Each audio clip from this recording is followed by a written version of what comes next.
membagikan pengalaman-pengalaman berharga dari beliau, bagaimana caranya kita dari awal jadi PMI, ujung-ujungnya jadi pengusaha. Mudah-mudahan kita semua nanti juga bisa mengikuti jejak beliau, ya. Baik, untuk mempersingkat waktu kita persilakan kepada Pak Chandra. Silakan, Pak.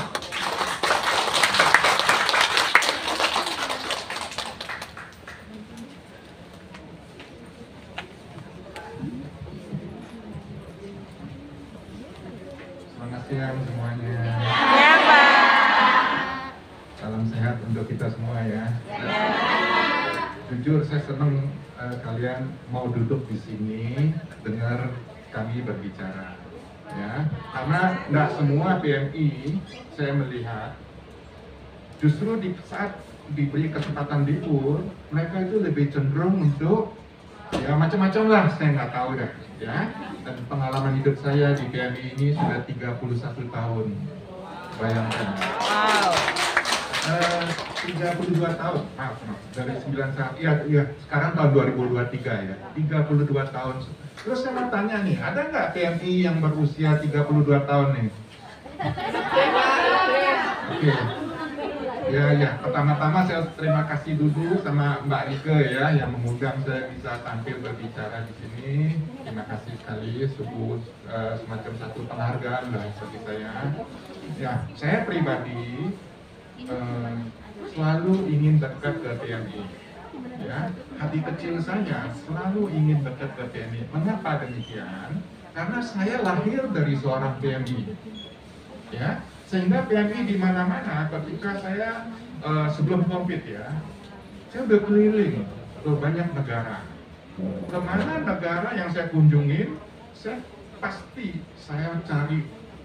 Yang pertama saya cari di mana sih tongkrongannya PGI. Saya nggak akan mungkin pergi ke tempat-tempat lain sebelum saya datang ke tempat itu. Gitu loh.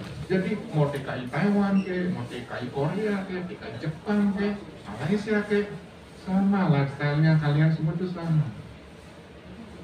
Ya. Nah, cerita soal pengalaman saya ketika pertama kali saya datang ke Hong Kong itu, visa saya juga PMI, Mbak. Sama seperti kalian. Terus bagaimana saya bisa memperoleh visa PMI menjadi orang Hong Kong? Ya kan? Mungkin teman-teman pasti ada yang bertanya nih, ya. Kepikiran nggak? Nggak masuk akal kan seorang PMI bisa jadi berubah visa menjadi orang Hong Kong. Saya punya pengalaman di imigrasi selama 2 tahun ketika saya ajukan visa, ya. Visa saya ketika saya ajukan visa itu pun ditolak dengan imigrasi. Alasannya apa saya tidak tahu. Ketika saya tanya dia juga nggak mau jawab. Ditolak gitu aja. Akhirnya saya pikir kalau ditolak ya satu-satunya jalan saya dilarang masuk ke Hong Kong lagi. Nggak boleh saya masuk ke Hong Kong lagi. Sedih nggak pada saat itu kalau andai kata terjadi peristiwa itu, kamu sebagai saya pasti sedih dong. Ya kan, sedih banget kan. Saya mencoba cari senior lawyer. Saya minta keadilan aja, ya. Karena saya tidak tahu perjalanan hidup saya ini penuh dengan keajaiban, sehingga saya dengan mudah membagi pengalaman ke PMI, juga memberi inspiratif, ya, inspirasi, motivasi ke PMI. Tanpa saya harus ingat-ingat nih di sini nih, dia otomatis mengalir keluar gitu loh. Ya itu karena apa? Karena saya punya hati untuk PMI. Kuncinya cuma satu. Kalau orang nggak punya hati untuk PMI, nggak bisa. Gitu loh.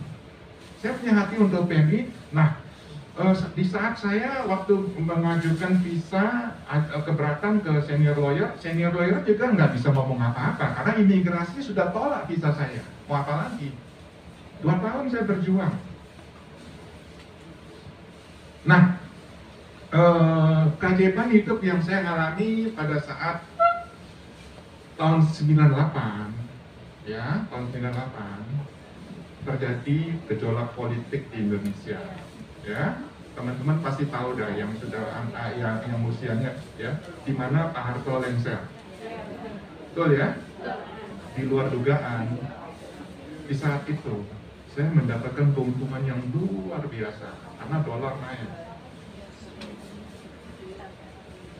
Penemu kiriman uang pertama di Hong Kong itu saya. Saya menemukan kiriman uang itu di jalan, bukan di toko. Saya nggak punya toko.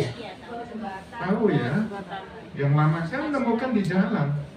Jadi saya mulai bekerja tanpa meja, tanpa mangku, tanpa komputer. Manual semua. Dan keajaiban yang saya alami pada saat itu, saya sama sekali tidak menyangka kalau saya bisa melakukan hal itu semua. Dan saya juga tidak menyangka bahwa PMI percaya sama saya. Padahal sebelum saya menjadi PMI, saya di daerah saya sudah dicap, saya ini seorang penipu. Saya seorang penipu. Ya, saya sudah dicap. Akhirnya, karena saya sudah dicap, saya merasa malu sama tetangga saya jadi PMI. Malu kan sama tetangga siapapun, kalau kita merasa sudah dicap penipu, pembohong, malulah. Yang ucapin lagi tetangga kita, saudara kita, mungkin ya pasti dong orang-orang dekat dong, benar nggak? Nah mungkin orang lain mana kenal saya kan? Sakit kan? Jadi pengalaman ini saya sharing ke teman-teman. Manusia itu mudah gagal, mudah gagal. Jadi bagi saya kegagalan itu hal yang wajar gitu, karena kita tidak tahu. Kalau seandainya saya tahu, saya nggak mungkin melakukan kesalahan dalam hidup saya dong. Benar nggak? Karena saya tidak tahu, gitu loh. Nah, saat saya sekarang ini berbagi ke PMI melalui pengalaman apa yang saya dapat lewat kegagalan saya di masa lalu, gitu. Jadi saya coba berbagi ke PMI, ya saya sebagai orang tua kebetulan ya. Jadi saya suka memberi nasihat ke PMI. Ya suka sekali berbagi. Pokoknya saya ingin mendorong PMI itu maju. Intinya cuma satu di situ. Ya, saya sampai hafal wajah-wajah PMI siapa pada saat tahun 9 sekian itu. Saya hafal semua PMI, mau PMI yang di Yunlong, di Chengwan, di Xinyi, di mana-mana pasti kenal saya. Tidak ada yang tidak kenal saya. Kalau tahun 90-an ya, pasti kenal sama saya. Karena saya pelopor penemu pertama kiriman uang di situ. Jadi mereka semua kirim uang sama saya dan saya gratis. Tidak ada ongkos kirim. Nggak ada ongkos kirim. Saya juga heran, kenapa saya melakukan hal itu? Ya kalau jawaban saya mau jawab, ya pasti Tuhan yang suruh lah. Gitu, pasti Tuhan yang suruh. Bagaimana sih orang disuruh kerja gratis? Saya dapat untung dari mana? Ya kan, namanya orang kerja pasti mau untung dong. Padahal saya tidak punya ide sama sekali untuk menerima kiriman uang. Saya tidak punya ide, saya tidak pernah sekolah masalah perbankan. Tapi saya bisa melakukan lebih bagus dari perbankan pada saat itu. Nah ini yang saya dapat, Mas Indra. Mas Indra kebetulan orang bank, jadi saya senang banget saya bisa berbagi hal ini. Saya senang apa yang diceritakan dengan Mas Indra. Memang betul, jadi teman-teman, kalau ingin punya uang, kita harus ketemu dengan orang bank. Kalau ingin belajar dagang, kita harus ketemu sama pedagang, pengusaha. Udah itu aja, simple. Gitu loh. Jadi saya beranggapan, oke, kalau bicara soal uang ya, uang ini kalau di tangannya orang ahli, dia akan pasti terus banyak. Karena dia ahli mengelola uang. Gitu loh. Tapi kalau di tangan orang nggak ngerti, ya uang itu pasti habis terus. Benar nggak? Karena kamu nggak ngerti bagaimana mengelola uang itu, gitu loh.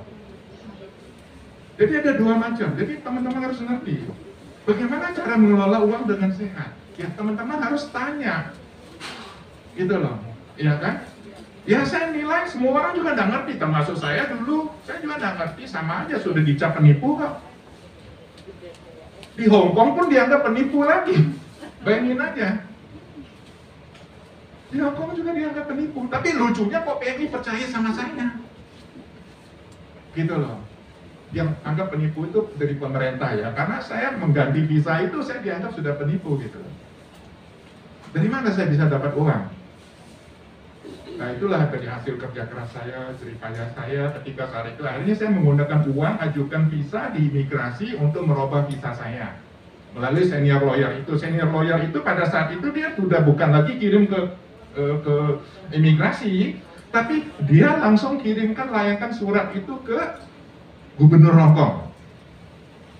Gitu. Ya dari sana akhirnya file saya dibuka lagi, terus saya datang. Jadi tahun 2002 saya sudah mendapatkan residen Hong Kong.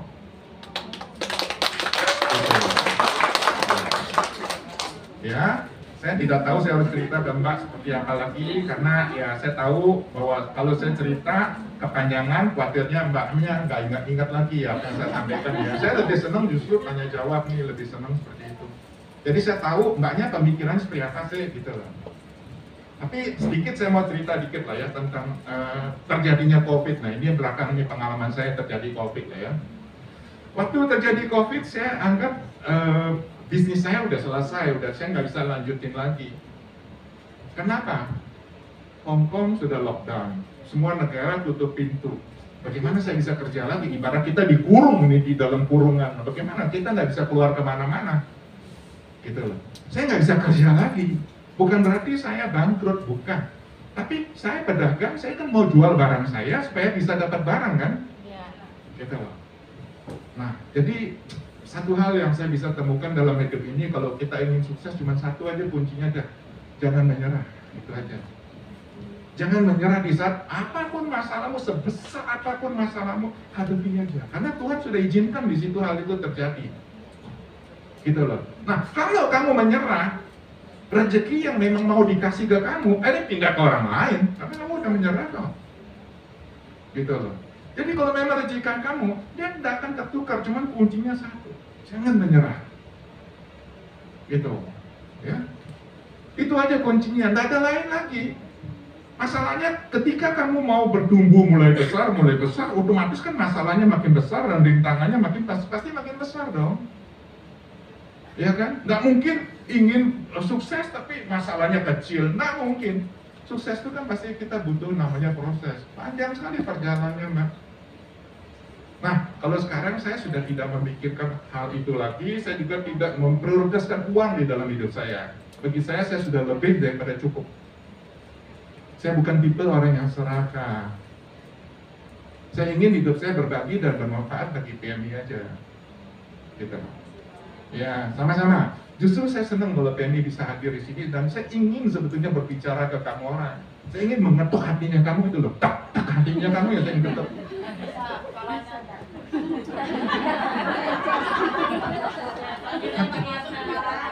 Mulai dari hati dulu. Saya ingin buka pintu hati kamu dulu. Saya ingin buat kamu ngerti dulu hidup ini gitu loh. Ya. Karena kamu mesti ingat, apalagi yang sudah berkeluarga. Kamu kan pasti meneruskan ke anak kamu lagi. Nggak mungkin kamu, saya yakin di setiap hati PMI nggak ingin anaknya itu menjadi PMI lagi. Pasti sudah. 99% sudah pasti tidak. Gitu loh. Apalagi anak sekarang di zaman sekarang sama zaman dulu itu kan beda. Anak sekarang sudah canggih-canggih. Digit semua. Nggak mungkin sudah. Nah, kembali cerita soal PMI ya. Tahun 80-an, PMI pertama terjadi masuk ke Hong Kong itu tahun 80-an sebetulnya. Kalau teman-teman ingin tahu ya. Saya tahun 91 itu termasuk gelombang yang kedua. Sebelum saya sudah ada PMI. Tahun 80-an, tahun 83 lah. Iya, gitu. Tahun 80-an. Sejarahnya PMI itu di situ. Untuk Hong Kong lah ya, beda dengan Arab Saudi.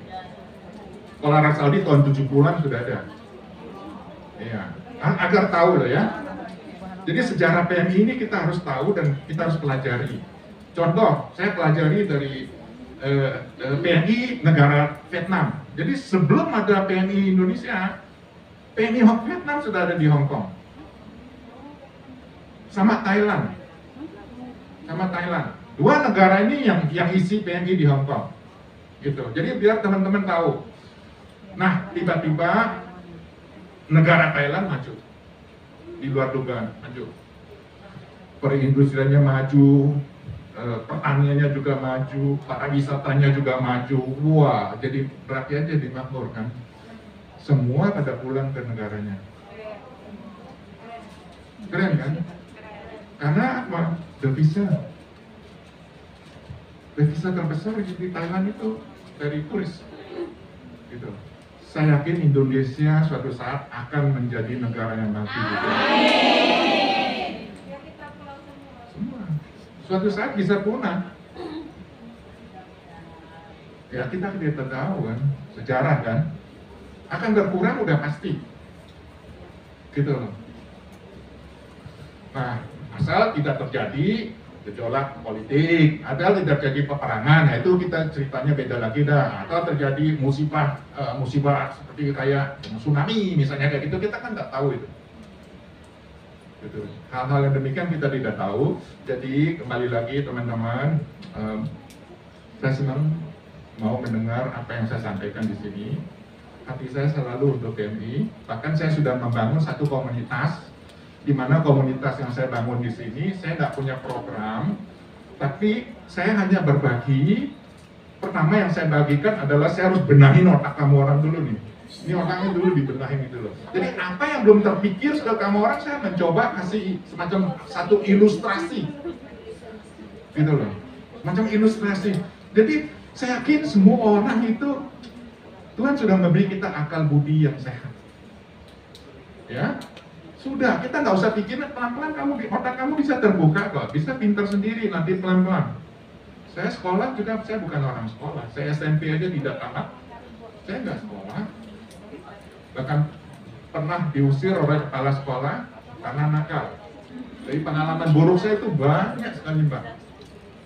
Saya bisa membagi cerita ini karena ya melalui perjalanan hidup saya yang begitu panjang, ya, maka saya ada hari ini. Jadi kembali lagi ngomong masalah komunitas yang saya bangun ini di luar dugaan, dikarenakan ide saya muncul pas terjadinya COVID. Jadi saya panggil teman-teman, yuk kita bergabung, bikin grup WhatsApp. Jadilah grup WhatsApp yang saya beri nama Aku Harus Jadi Bos. Nah, itu grup WhatsApp. Dan sudah 3 tahun berdiri grup WhatsApp ini, ya. Jadi setiap hari saya di situ selalu memberi inspirasi, selalu membagi motivasi dan mendorong semangat teman-teman. Gitu loh. Jadi saya juga bisa tahu, saya bisa membaca pemikirannya kamu orang, sekalipun saya hanya pakai berbahasa di WhatsApp itu. Jadi saya lihat tuh, yang baca, nggak baca kan saya tahu. Yang baca, sering-sering baca itu saya pasti yakin bahwa dia ingin berubah dalam hidupnya. Yang tidak ingin baca, ya saya nggak mau tahu sudah, karena memang dia tidak ingin move on. Ya, kalau teman-teman nggak ingin move on, ya saya nggak bisa berbuat apa-apa. Maka saya mendapat pengalaman di sini, saya anggap PMI itu terbagi 3 golongan. Golongan pertama adalah golongan yang senior nih. Senior usianya sudah di atas kepala 5. Yang saya anggap senior ya, kepala 6 juga ada. Dan saya termasuk tergolong PMI yang paling tua. Gitu loh. Paling tua dong, usia saya sudah mendekati 70 loh, bayangin aja. Iya kan? Paling tua kan? Nggak ada PMI usia 70 di sini. Nggak ada kan? Sudah langka, bukan nggak ada, ada. Saya tahu loh. Ya. Jadi kalau usia sudah 50-an, saya sarankan, udahlah kamu hidup di Hong Kong aja, biar berteman sama aku. Kenapa saya bilang bisa kayak begitu? Karena saya melihat kamu mau memulai sesuatu yang baru di Indonesia, saya rasa sudah susah. Susahnya begini loh, kamu bersaing sama milenial sekarang yang notabene mereka sudah pinter-pinter cari uang lewat HP doang, dia udah bisa cari uang. Sedangkan kita ini, termasuk saya, tergolong orang zaman dulu hidup di zaman sekarang ini sudah beda, kehidupannya sudah, cari uangnya sudah tidak sama sudah. Zaman sekarang semua orang menggunakan teknologi. Jadi orang tidak lagi berjualan lewat, ya mungkin kalau di desa-desa masih lah ya, di ujung-ujung desa masih lah ya, secara konvensional gitu, itu masih, itu nggak bisa punah kalau itu. Tapi lama-lama akan punah juga, akan mulai langka pekerjaan itu gitu loh. Karena semua dimudahkan oleh teknologi itu. Nanti ya tunggu generasi yang akan datang lah, anak-anaknya lah, anak-anak kita. Gitu. Ya, itu golongan yang pertama. Golongan kedua, ini hati-hati nih, yang kepala 4 nih, usianya kepala 4. Hati-hati saya kasih tahu. Ya, paling banyak nih, paling 4 nih. Ya, hati-hati. Jangan sampai terjadi kamu ketika pulang Indonesia bawa uang, kamu gagal lagi, pasti sakit, gitu loh. Nah, banyak yang saya temukan PMI seperti itu, sudah banyak sekali. Nah, kembali lagi saya berbicara masalah uang di tangannya orang ahli sama uang di tangannya orang yang tidak punya pengalamannya kayak gitu. Uang di tangan orang ahli, meskipun dia mau pinjam uang di bank, ya, tapi dia bisa kelola. Walaupun uang dia bayar bunga ke bank, tapi dia bisa kelola uang itu, dia masih tetap untung. Anggaplah bunga bank berapa? 8% misalnya. Tapi kalau dia masih bisa untung 20%, 30%, kenapa enggak loh? Iya enggak? Lagi pula dia sudah mengerti. Anggaplah dia punya uang 1M. Dia enggak mungkin pinjam uang 2M, enggak mungkin, dan bank juga enggak kasih kan? Pasti dia pinjam berapa? Dia pinjam cuma 200 juta. Nah, 200 juta inilah yang dikelola sama dia sehingga bisa mendapatkan yang 20-30% itu. Nah, ketika kalau dia terjadi apa-apa, kalau terjadi rugi, mengalami kerugian, dapat, dia mampu kan untuk kembaliin uang itu karena dia punya uang 1M. Nah, bagi teman-teman ini yang salah nih, yang saya lihat di situ. Banyak sekali memikirkan pinjam uang, sedangkan uang yang dipakai itu tanpa teman-teman sadari, uang yang dipinjam itu untuk digunakan sekarang, tapi tanggungannya 2 tahun yang akan datang. Dihabisin sekarang dulu. Gitu loh.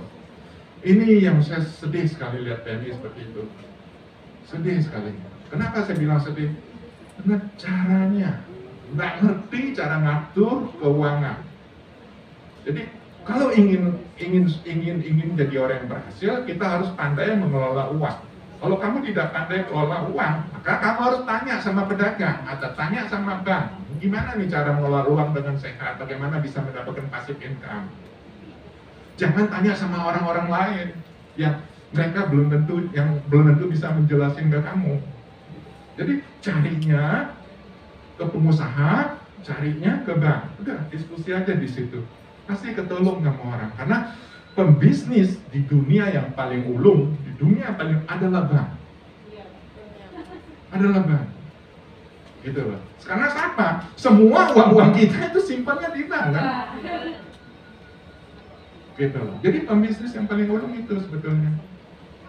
Ya, saya kira mungkin itu aja ya cerita saya ya. Saya senang sekali lagi teman-teman bisa hadir di sini, begitu banyak orang. Kalau ada acara seperti kayak begitu, next kalau KJHT adain, senang nggak? Suka nggak? Berarti teman-teman ada niat untuk belajar, untuk move on. Dibandingkan saya melihat ada PMI yang lain ketika kalau dia libur, hidupnya lebih bahagia daripada saya loh. Lebih bahagia. Ya, kita nggak tahu lah ya. Cuman senyumnya udah jelas, senyumnya lebih bahagia dia daripada senyum saya. Iya. Makanya saya tidak mau lagi otak saya dijajah sama uang ya di situ itu. Kalau otak saya dijajah sama uang, stres juga mbak. Karena kita selalu merasa nggak cukup. Berapa sih ya uang yang harus kita merasa cukup itu? Ya saya tanya teman-teman, ya berapa lah yang merasa cukup? Nggak ada yang bisa jawab kan? Berapa yang bilang cukup kan? Nah, di sinilah maka kita belajar bagaimana merasa kita mencukupi diri kita sendiri gitu loh. Kalau kita turuti terus ya nggak akan habis. Gitu loh. Hidup ini hanya sekali, ingat untuk kita nikmati. Oke? Terima kasih ya. Udah dengar cerita saya. Dan saya pesan kalau ada waktu kebetulan HJB ulang tahun tanggal 4 ya. Saya senang sekali kalau teman-teman mau hadir di saat ulang tahun AHJB, di mana komunitas yang saya gabung itu ada 300 orang dan saya sudah mulai membuka usaha di Lombok dan Bali, ya. Next mungkin di Jawa. Di mana nanti yang ikut di dalam saya punya misi ini PMI. Syaratnya harus PMI. Ya. Atau purna PMI. Kenapa saya bisa berjuang gitu? DNA saya adalah PMI. Jadi saya harus sama. Jadi kita hidup di laut, misalnya laut kita arah ikan ya, kita hidup di ikan asin ya udah kita nyelam sama-sama aja. Gitu loh. Jadi DNA kita sama. Boleh aja saya gabung, tapi mbaknya satu, kalau mau gabung saya tidak keberatan, mau gabung sebanyaknya, semua mau gabung saya lebih senang, karena seperti tadi yang disampaikan Mas Indra, kalau ingin kita maju, kita harus banyak bergaul, kita harus banyak punya teman, gitu. Tapi tentu kembali lagi teman-teman yang positif, ya, karena teman juga bisa mempengaruhi hidup kita, lingkungan juga bisa mempengaruhi hidup kita. Kalau teman-teman yang negatif, sudahlah, kamu tinggal aja deh, walaupun dia pengen udah tinggal aja, gitu loh. Biar serahkan dia ke saya aja. Kalau yang negatif sudah serahkan ke saya aja, biar saya beresin otaknya gitu loh. Ya, saya cuci dulu otaknya, gitu. Karena saya mantan orang sesat, jadi saya tahu, saya mantan bajingan, gitu. Jadi saya tahu.